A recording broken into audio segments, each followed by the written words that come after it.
Thank you so much for having me. I'm so excited.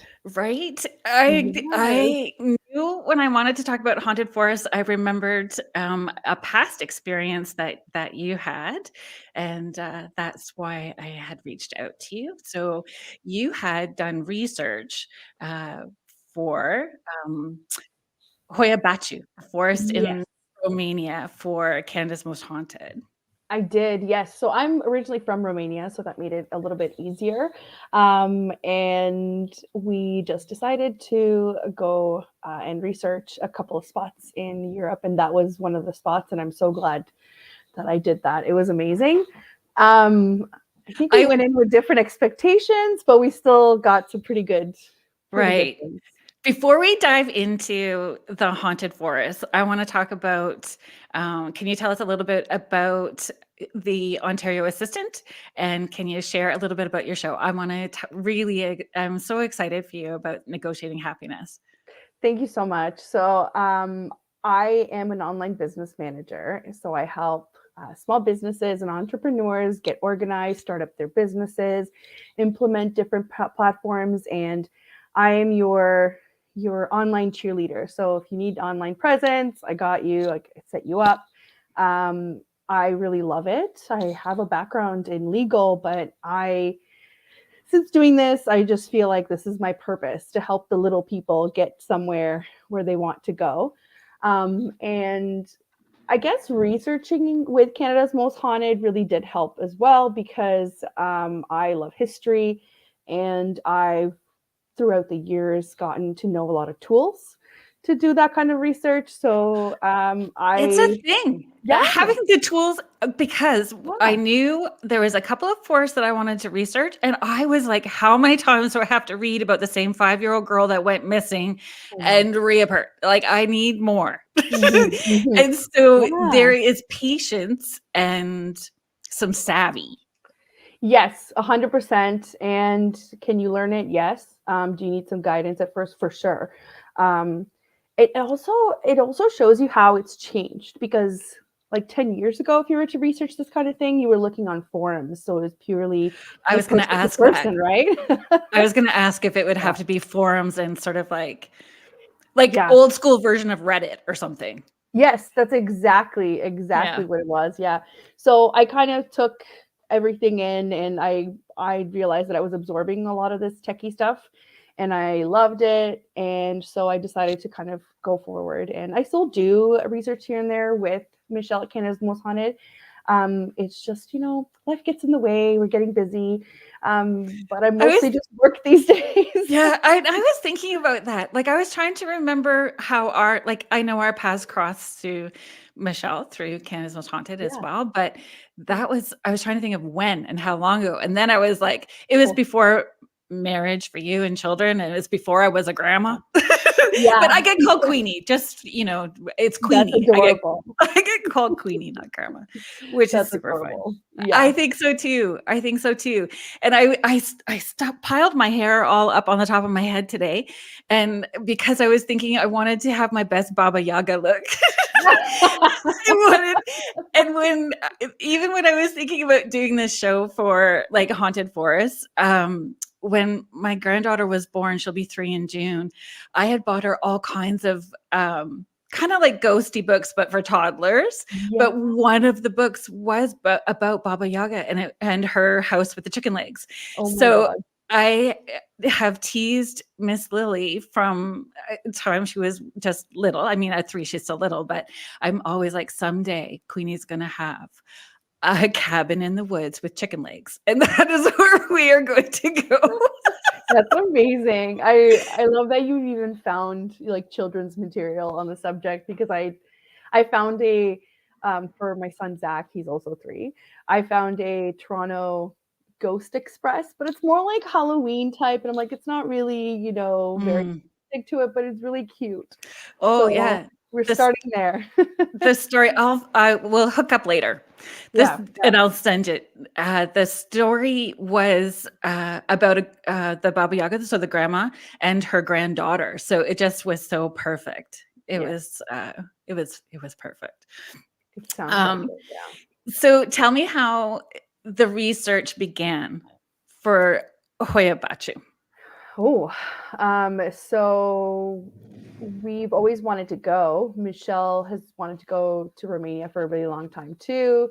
And I was at a point in my life where I loved making travel plans for everybody else, including myself. So she's like, Right. okay, well, come up with a trip, come up with the stops, how we're going to get there.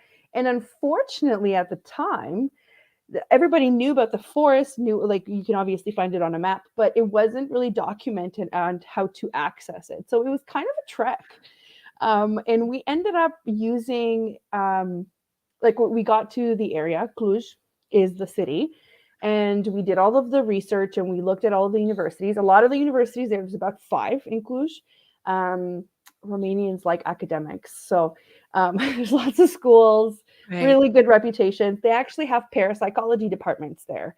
Oh, And that's fascinating. yes, and the head of the parapsychology department in one of the universities, I forget, it might actually be Cluj's University, named after the city, did a bunch of documentaries since back in the 80s on this forest. And that's how I was able to get a lot more information.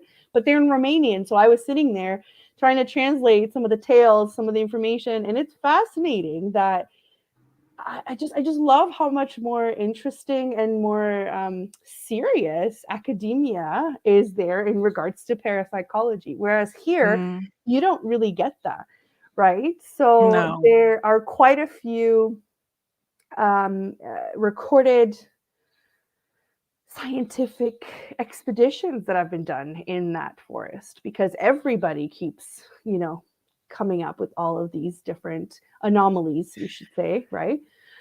So anyway, we got really excited because it was a very it was a legit source. It was, credentialed. Well, this is it, right? It's Yeah, not yeah, just an oral story that has been passed down, yes, or, folklore that has gone blown up and added to it, right, like somebody else adds their little version and tweak to it, so it's blown out of proportion. So right. fact and fiction trying to weed through, right? That's right. And this particular head of parapsychology department at the university had been studying it already for 20 years. So it's probably closer to 30 now that Wow. he studied this forest. So we got a lot of our information that way. We did look on forums because this was back in 2013. So Right. this was, Did he have personal experiences there, or were they collected personal experiences? Probably, like, I would think that he would have had to have both, right? he's spent quite some time in there, yes, and he also did the research, but he's also spent quite some time taking photos actually of the night sky there. He has some really interesting theories as to what they are, and my apologies, I'm paraphrasing from my knowledge back in the day, so if Yep. anybody wants to correct me, feel free. Yep. But I watched a bunch of documentaries. I remember I was reading a bunch of articles on it. And most recently, when I was brushing up for the show, I was finding clips that were aired on television. So he has toured around the country as well to talk about this subject. So it's very, very well known that it's a very active forest. And honestly, we got there. We Just the trees alone. If you yeah. research, like if you type in the name and then you just look at images, the trees themselves are bent, They're like and this. yeah, they're bent and dark. And then there's some photos where the moss on the outside is this bright greeny yellow beautiful color, and then you have these dark twisted Grimm's fairy tale looking Yes. trees. And actually, I have a picture of Michelle walking through the path. So there are trails there that the National Forestry is in charge of, right? So there are trails that go through there. And I found Um, that it's 55,000 years old. Yes, That forest. yes. I think Yeah. I think they said something along the lines of the oldest site. I forget which era. I don't want to misquote which era it's from, but it's very, very old. It's the oldest one in the country, I guess, recorded, right, in recorded history. Yeah. We have a huge history, though. It's not it's not like Canada, when we go back like 150 years old, we can go back about 2,000 years old. So, so we have quite a bit of history there. But funny enough, I have a picture of Michelle walking through the forest, and the trees come up to like form a tunnel like this. Yeah. And I felt wonderful in there. I cannot say that there was a point where I did not feel so wonderful, but the entire day it was, I can only describe it as energy. I don't know how else to put it. It was just energy, and the forest is not dead, regardless of the scary looking trees. It is very much alive, and healthy, I should say. And we did end up finding it through a hiking app. So remember, this was 10 years ago. So I'm sitting there in the hotel room, and I can see from the hotel room, I'm like, it's that way. I know it's that way. But geocaching in Romania for the haunted forest. Yes. I'm like, how the heck do we get that way? So we had a rented car. That poor car, the things that it went through to get there. We ended up going down this residential street that was not paved. And then all of a sudden, it was just hills. And we're like, what do we do? So we literally parked the car under a tree on a hill. No roads. It's fine.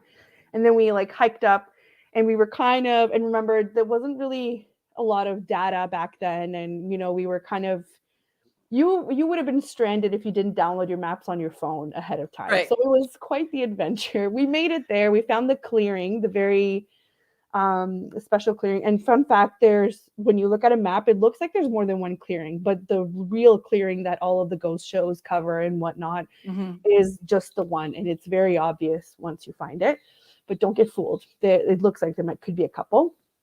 We finally found it there, and we decided to just have a picnic at the time to kind of say, whew, job well done. Let's see what. During the day. Yeah, during the day. Okay.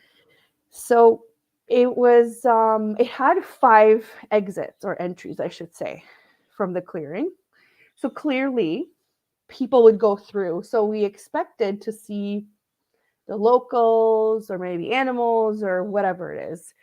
Right. And there was no, I want to make it very clear that this was not like, I live beside a conservation area. This was not like that. It's not manned. There's nothing paved. There's nothing constructed. It's just paths and wilderness. That's all. So at one point we were afraid that we would encounter wolves and whatnot. So we're glad that we didn't. Right. So we did try to stay to the trail as much as possible. No, because they was marked on the trees. Okay. So no bear bells and bear spray, kind of just in case. We were just kind of, bravado and adrenaline. Right. I do not recommend. Do not try this at home. Yes. So we got there. We had a little picnic.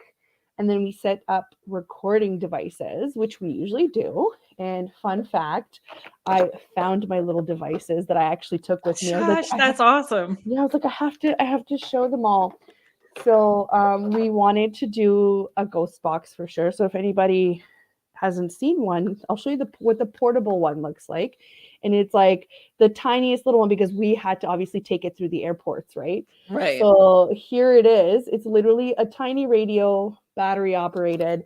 This little smaller than an old school Walkman. Yes, this little thing had us in there for hours talking to whoever.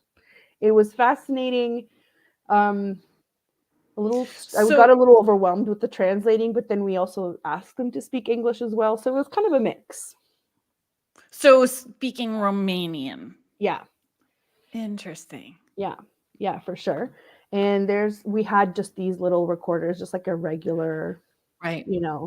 Mine was the USB one, not the ones with the tapes, but Canada's Most Haunted has all kinds of equipment. But these are just the ones that I had that I wanted to use. And funny enough, the recordings are still on here because I booted it up. I think I'll tell you why I've left them alone for a while at the end. Since 2013. Yeah, I'll tell you why after. Okay, that makes me adore you even more, because as organized as you are in supporting people, then that's kind of a wild thing. Yeah, no, but I'll tell you why I've left them as is and just kind of like put it away Right. after we got back. But yeah, so we were in a group of 4. Melissa was with us as well. Shout out to Melissa if she's listening. And we made a pact, because all of the tales that we had read were that people tend to get lost in there. And we made a pact. We're like, we can't go anywhere without a buddy. So at least there's 2 and 2 of us. And we can't go so far away from the other 2 that we can't see each other. Right. So Marco Polo. Yeah. Because there was a lot of tales where people, it's almost like they seem to step into a time portal, and they have no idea. They have no idea when they come out, how long they've been gone, and where they are, that kind of thing. So we're like, let's not have that happen. So a few of those reports, they come back with a 15th century coin in their pocket. I saw that. Yeah, I saw that. And the woman had no idea what, how much time had passed or whatever it is. And I'll tell you this, our first observation right off the bat, when you're in the middle of the clearing, we would look at it as, okay, where we came from is one side of the forest. We're in the middle of the clearing. And then we didn't go too far out. On the other side is the other. The other side was so quiet. And it was so, I should say, unnaturally quiet. Remember, this is not a dead forest. There are a ton of animals, birds, plants, like whatever you want in there. It was really eerily quiet. And the other side that we came from was fine. It just sounded like, twigs cracking and birds singing and everything else. So we were like, that's kind of weird. So while we were still feeling pretty great and energized, there's a point where you don't? Yes, exactly. Okay. So we started feeling like somebody's watching us. Oh. Yeah. But this is still during the day, not at nighttime. 100% during the day. This is not. So that's fascinating too, right? Because at nighttime you get it. At nighttime it becomes a sensory thing. Yes. So you're already heightened and things shift because it's nighttime. But during the day, feeling watched is a whole other heebie-jeebie vibe. Full sun out. Full sun. Never experienced that before. And so imagine me and my partner, we're going into each entry, we would go and take a recording and just kind of talk and see what we get after, right? For those that don't really know the EVP process, that's how we did it. And then Melissa and Michelle would be in the back in the clearing watching us. And this was told to me after, but it was hilarious because I then told them what happened, and it's actually on the recording, right? They're standing back. I'm going to a clearing, and I'm sitting there going, I can't breathe. I don't know what's wrong with me. I can't breathe. I feel so heavy, blah, blah, blah, right? I come back. They let me finish my thing, and they're like, so what happened over there? I'm like, well, what are you talking about? So I told them I couldn't breathe, and they're like, so funny story. We watched a branch just go from like here all the way up and move back again at the beginning of the clearing. And we decided not to tell you just so that you could finish your recording. Because I probably would have been like, what? I'm not going anywhere now. I'm staying right in the center. The tree branch reached out. Yep. And down and then came back up. It was so obvious that Melissa always says this, which I don't quite agree with her. She says, I don't see anything. I don't feel anything. I don't have any gifts. I was like, I don't believe that. But she said she physically saw it. This wasn't like a third eye, download. This literally was a physical thing. And Michelle, again, same thing. She's like, yep. She's like, that was crazy. And we're like, okay, whatever. Maybe that won't happen again. And then the feeling as the sun would go out more and more, you just felt like you were surrounded in the clearing, right? They're just watching. They're just waiting to see, and I don't know if you guys have watched all the episodes of some of the popular ghost shows. I don't necessarily agree with what they do there as a specific. Yes. But we tried to be pretty respectful. So as soon as the dusk was out, we started our ghost box session, and we definitely got some really good answers. Whoever was coming through was kind of concerned for us, and they kept telling us that you could kind of hear them talk, and there was something there that wasn't letting them speak. And as soon as we picked up on that, we asked about it, and then they confirmed that yes, they're not being allowed to speak, which was very interesting. There was a dark presence there. It was obvious by the time that, spending hours and hours in the forest there. It did come through the ghost box. That was something new for me at the time. And it definitely played on my emotions 100%, because I was getting very overwhelmed with the translating, with this thing that wasn't like letting us do our thing. And it wasn't a great time. So for that portion. And then all of a sudden the spirits were saying, you need to go now. And we're like, okay, thank you. Thanks so much. Yeah. And we packed her up. When it's encouraged, you have to be respectful, right? And for sure. A lot of that, when you talk about not liking how, or not agreeing with, or not respecting how other people investigate, right? I think back to it's about respecting the resources and respecting the land. Yeah. Respecting what you don't know is there. Yeah. We have to be respectful of the history of the land, the peoples, any of it. Yeah. We just have to be respectful. And if you're not, then you're going to have a different experience. If you're respectful, you have, your experience. But if it's pushed, it could be something totally different. Yeah. And when we were chatting earlier this week about coming on to do this show, you said something interesting, and I wrote it down. It gives you those haunted forests gives you what you want. Yeah. So this was something that was prefaced in some of the research that I had, and I came to the same conclusion. So if you go there and you're an avid, like ufologist, and you want to see that, it definitely gives you that. If you go there with the expectation to, use a ghost box and have that conversation, it happened for us, and it was wonderful. We asked them questions as to why the clearing was there, because it was weird that no trees would grow in the clearing.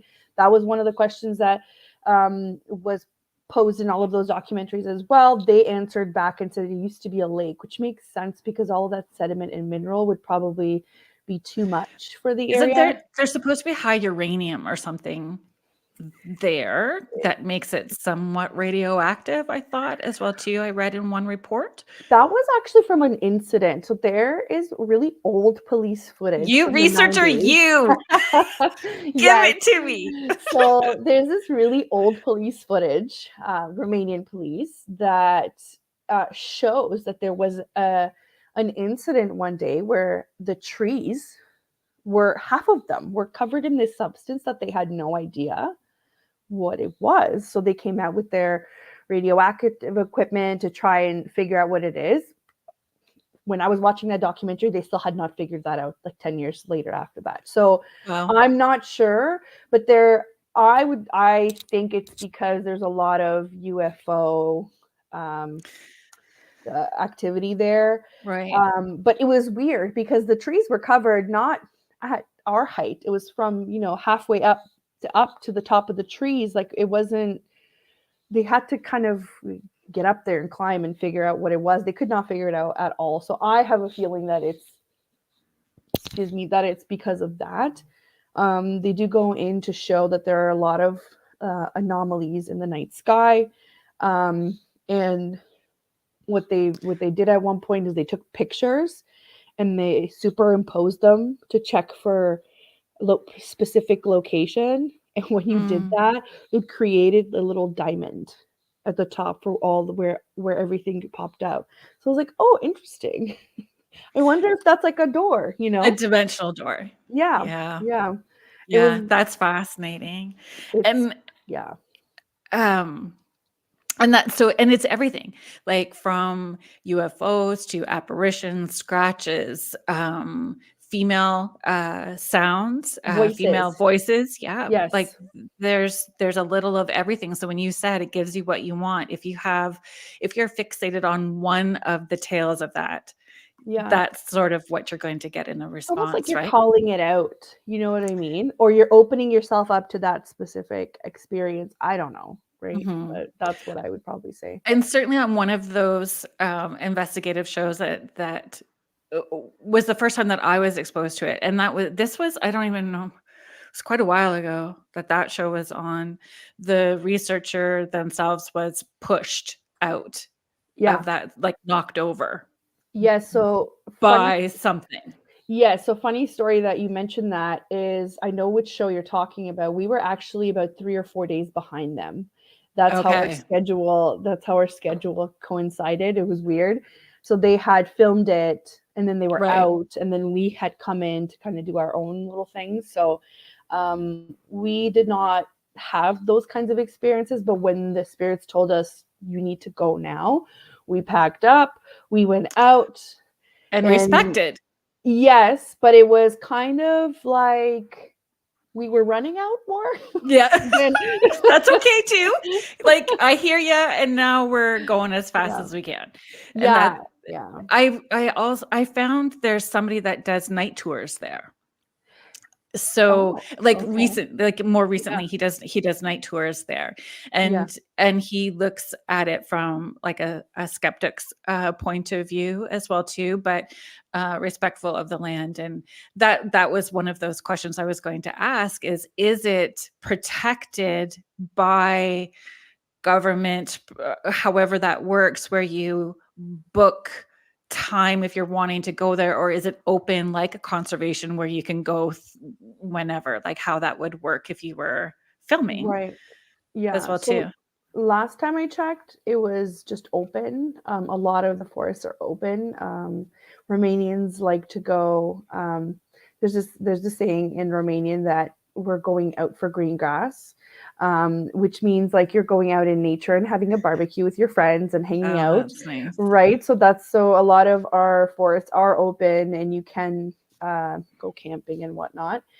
No, I don't think you could. The other thing too, if you haven't seen it on a map, it's huge and it covers there's I looked at so Google Earth. many. Yeah, yeah. It's fascinating. Yeah, and you can go in from many different. We were just there at Cluj because that's where we thought the clearing was closest to, and we wanted to get to the Right. clearing. But you could definitely go in other sides. And as a note, the entire day that we were there was one guy on a horse and buggy that came through, and somebody walking their dog. So And that's it. that's it. I don't know if locals really go in too much in there. From what we were reading at the time, they don't because Right. they just know. I think I don't know. the article that I had found where it was actually somebody that was there for school. So it was Yeah. a student, an international student, and had booked the night tour.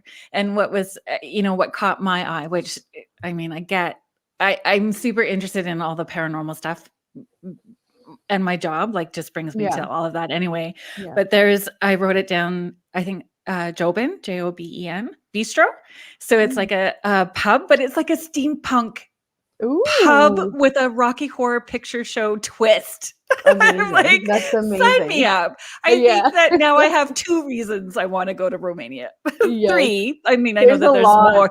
There's Oh, a there's lot of so much. spots. Yeah. In northern Romania, right? Like, Everywhere. Like literally isn't everywhere. that in?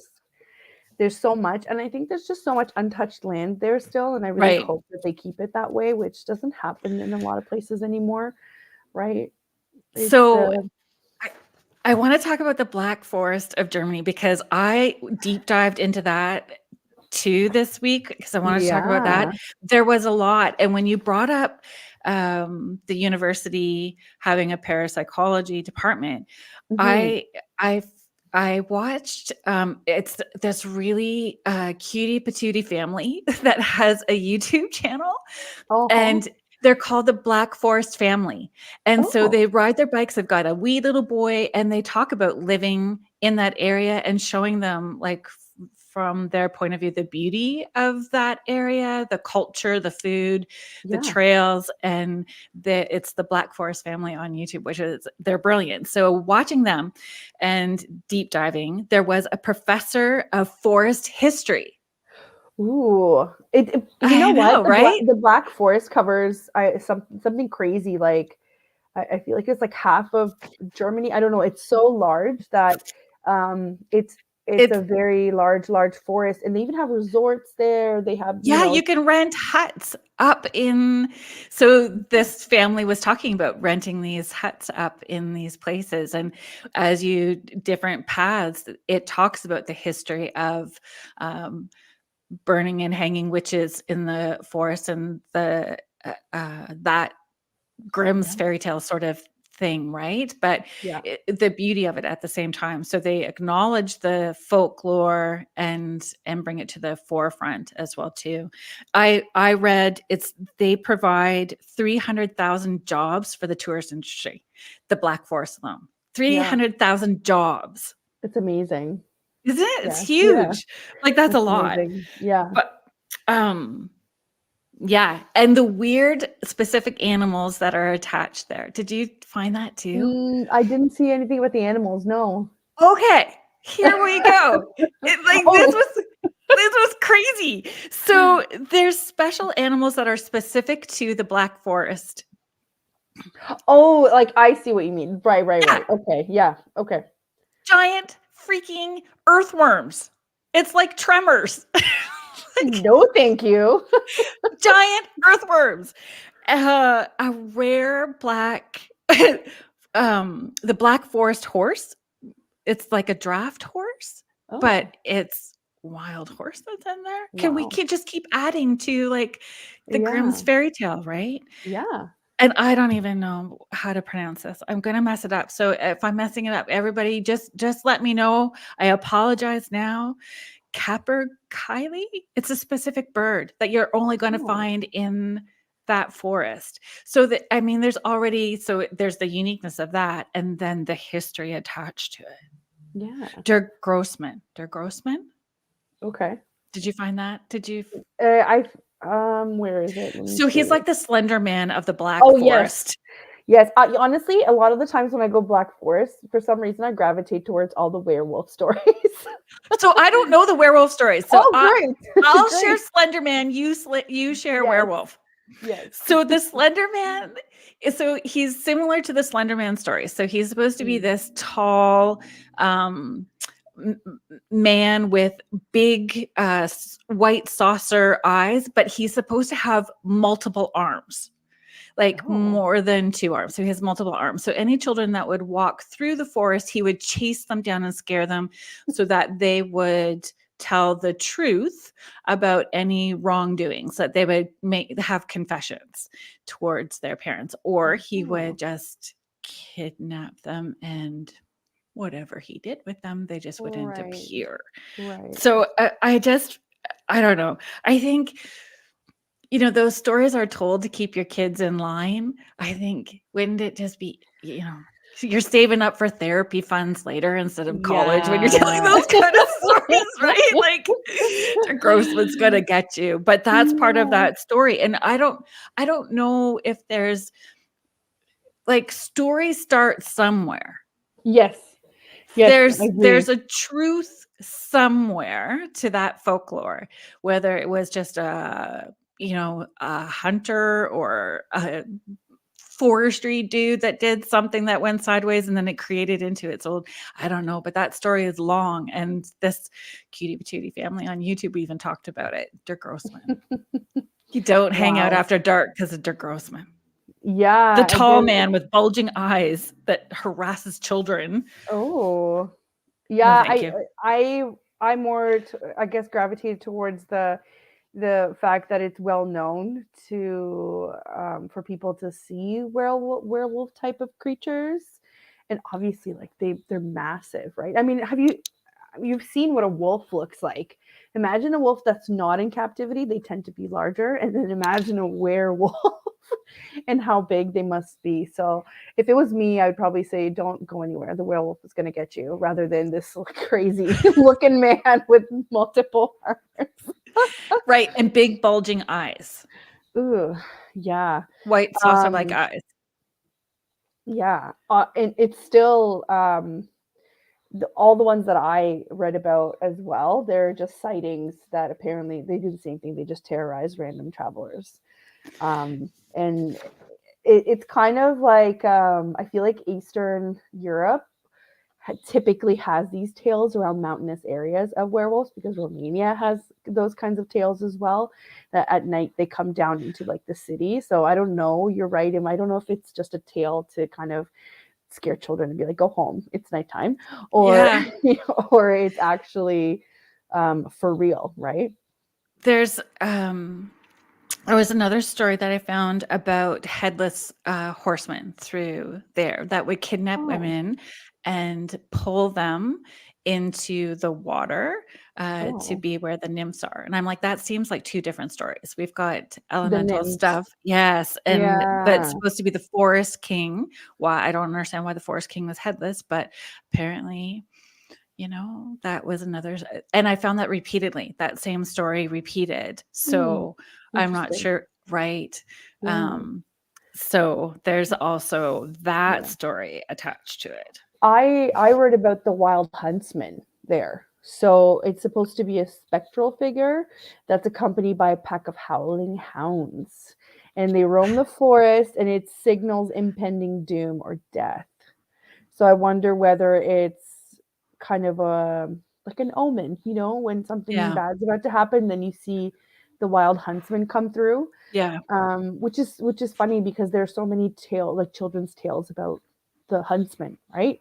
Oh yeah, So obviously they come from somewhere, but and this the is, witches' huts, um, yes, yes, all but of it's that. it's it's supposed to be as a warning, as a cautionary tale, to not for people not to kind of go into unfamiliar areas. But I Right. mean, imagine you Fear see this, factor. yeah, like imagine you see this and you're like, oh, guys, we've strayed off too Yeah. far. Therapy funds. It's Yeah. required. It's required. So another story that was really fascinating that they shared was about the Hells Valley train, and it's at Hells Valley, Oh, okay. and it was this hunting story actually. So a hunter was chasing a stag through the forest, and that area is supposed to be magical. The valley Okay. itself is supposed to have something paranormal, energetic attached to it. And Yeah. the stag reached the edge and he leaped and made it all the way across the valley to the other peak. So they erected a statue of Oh, this stag to honor this story. So when you're riding on the train, you see this stag that apparently could leap to the other side of oh, the wow. Hell's That's Valley. really that's not as scary. I'm sure the kids like that story. I guess, but is it one of those portal things? Oh, that's a whole other Is it conversation. dimensional? Yeah. Is it like what are those air things like it shoots air up and you're floating up like if you were in space, like where no gravity? Oh, yes, yes. Like Oh my if there's god. like the snow, you jump up and all of a sudden you're floating across the valley to the other side. That's how I kept envisioning it. Yeah. And we have not that we I mean, there's lots. If you type in like haunted forest, there's a whole list of them. And a lot of them are just those oral stories that are passed. So Yeah. when you have to research, you're finding more you do have to still kind of go into those forums where people have had personal experiences, whether Yeah. they've been recorded and documented or, they're Yeah. just passing along, but a lot of personal Yeah. stories. I mean, we have the Hermitage, right? The Yeah. Hermitage is one of those places that's close by to both of us, where you're walking in the trail and you're hearing birds chirp and insects, and then all of a sudden it just stops. Yeah. It just Yeah. stops. Yeah. And It's then you get to where the ruins are and you're hearing chanting and drumming, and there's lights going through the like red lights moving through the mhm. trees. Like it's Mhm. it's a weird. I like that you say that you talk about, some of these forests being portals.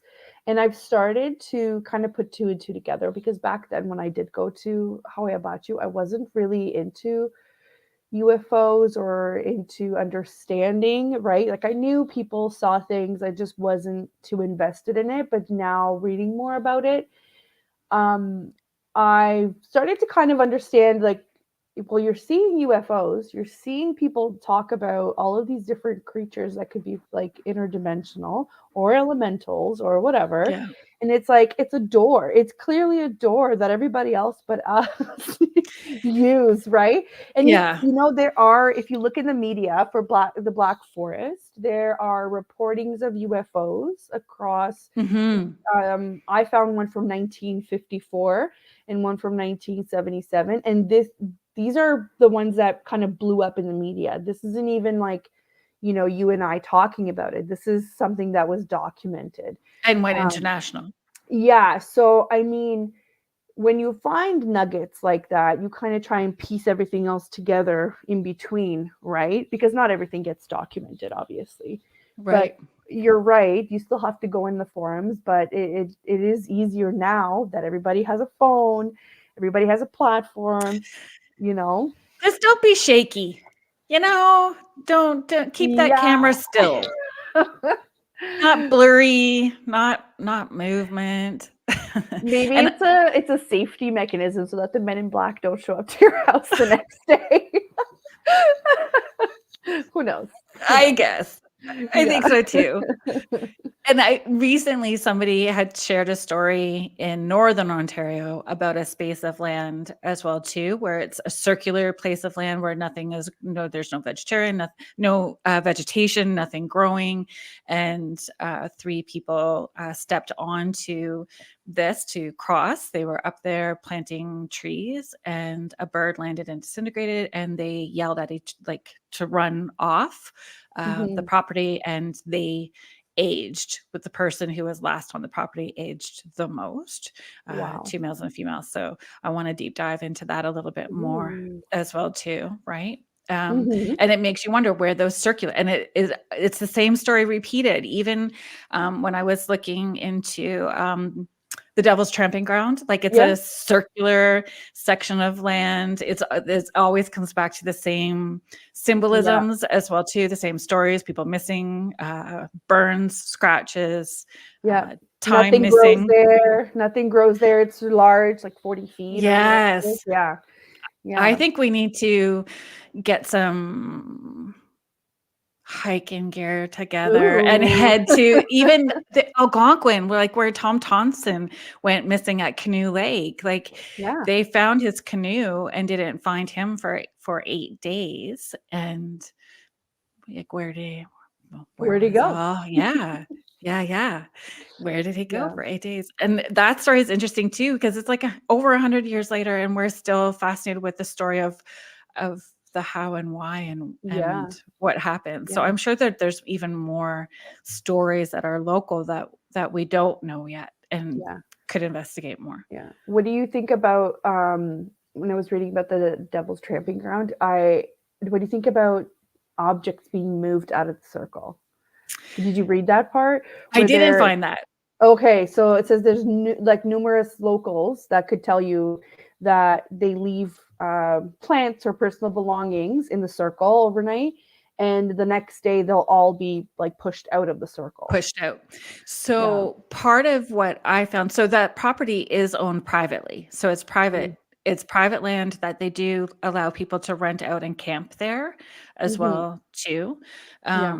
And it didn't sound like they knew the whole history attached to the land. So Right. there's stories of indigenous, there's stories of that. So if there is an indigenous background where people have disrespected the land and those spirits are kicking that out, I would lean towards that, That's a really good point. Yeah. that if they were being disrespectful and not honoring the land and the resources, that they were maintaining it and letting them know that Yeah. there was an issue. Yeah.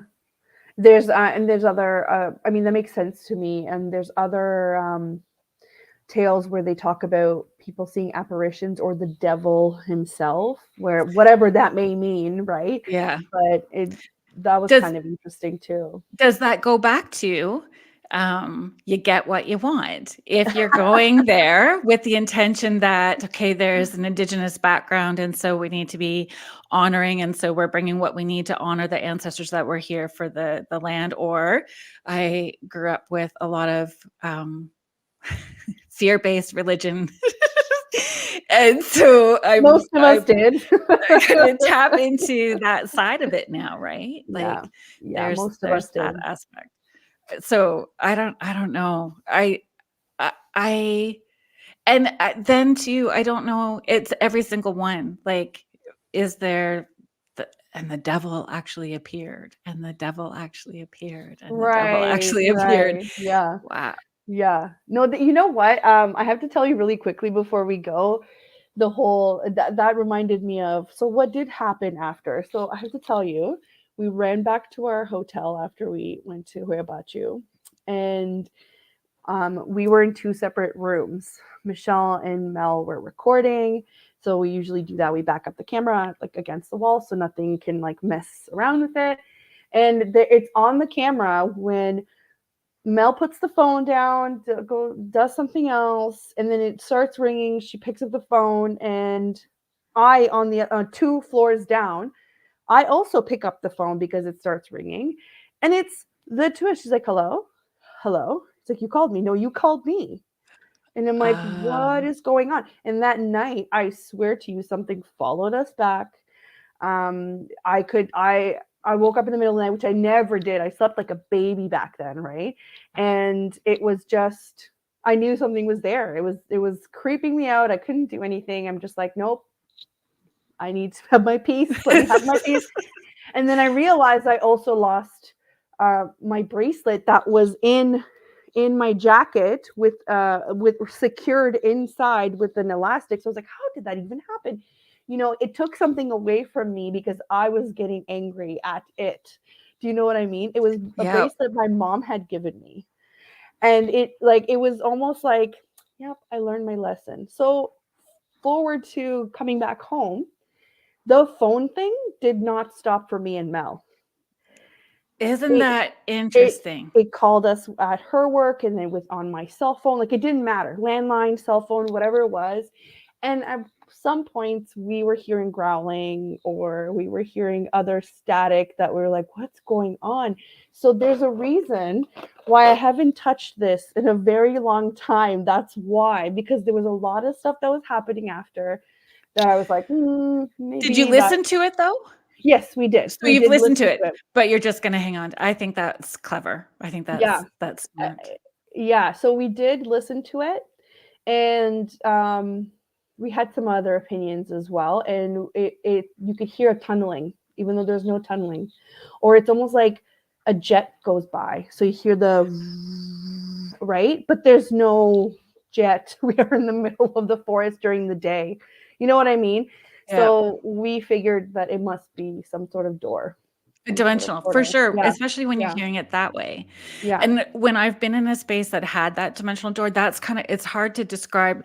I said, it sounds like, I don't know, like it feels like when you're taking off from an airplane, how your ear starts to pop. Yes. But like when you're driving really fast with the windows down, it has that, and it hums and feels electrical. Like all at the same time. You're in the middle of a storm, the middle of a vortex. That's what it felt like. Yeah, super weird. Thank you so much for coming on and chatting with me. There are so many forests to deep dive into. I know, yeah. And I mean, we don't even really have a Canadian one that I could find. There was a lot of European ones. So these ones that we do have local, but if somebody's got a local story, feel free. Send it to me, because I would love to know. I also have a link for everybody that's in the chat right now. I'm just going to post it. It's a documentary in English. If you guys want to learn more about Hoia Baciu Forest, I'm just sending it through right now. Oh, fabulous. Yeah. And it's fascinating. You could keep going on and on and on, listening to it and all the tales. But thank you so much for having me here. Oh, I loved it. I think that we need to do this again. Yes. Because I love how your researcher brain works. because I just get frustrated and go, yeah, Yeah. I just can't read the same story over and over anymore. I need to go somewhere else with Do you it. want to know my controversial tool? For I sure. definitely, to refresh on everything, I definitely started using AI more. So I just put out a webinar about how to use AI to your advantages, especially as a small business owner. And I definitely sat there. I asked it questions. I asked it to pretend to role play. So it learned and trained as to what I wanted to get back from it. And it gave me a lot of different options and tales. And I was sitting there reading. I was like, oh, yeah, I remember this one. Or, oh, yeah, I remember That's that. wild. Yeah, with links, with, sometimes they get it wrong, but that's where your human mind comes into Right. it. And I know a lot of people are not fans of AI, but I definitely, this is one of those things where, yes, I still have this, but I now have better tools, right? Right. So next week on Spirit Switchboard, it's going to be a special episode because it's a sneak peek into my personal life, and my daughter is coming on. So Miss Brooklyn will be here, and we're going to be discussing what it's like to have a whole family structure that's intuitive, and also talking about, intuition versus crushing anxiety. And having anxiety with your intuition and the things that we do to move through that. So just thank you everyone for joining us today. Thank you all for tuning in. Thanks for all the people in the chat room, and a big shout out to the the UFO Paranormal Network and the United Public Radio Network 105.3 and 107.7 for hosting us. Thank you so much for being here, and we'll talk to you next week. Bye. You've been listening to Spirit Switchboard with host Kerrilynn Shellhorn on the United Public Radio Network 105.3 New Orleans.